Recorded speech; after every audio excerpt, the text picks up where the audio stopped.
We're all persuading all the time. Sales and persuasion is part of our lives. It's like the weather.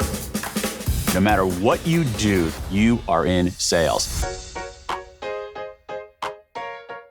I've spent the last 20 years researching and writing about two obsessions in my life: persuasion and motivation.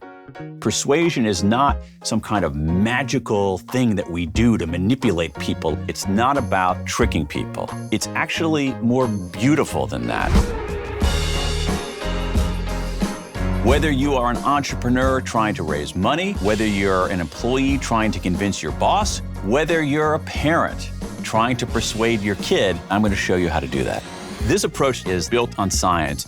I want to show you how our brains work. There's a lot of research on the mimicry. Waiters and waitresses who repeated the order back word for word earned 70% more tips. Mimic people's language and you'll see a difference.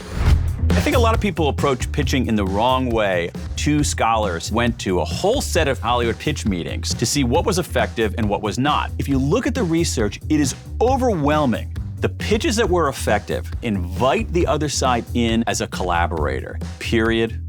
Full stop. A cognitive bias is a glitch in the human mind.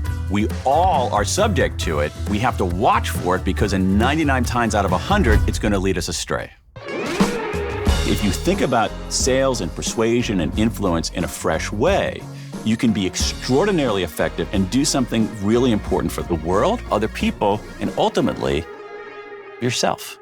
I'm Daniel Pink, and this is my masterclass.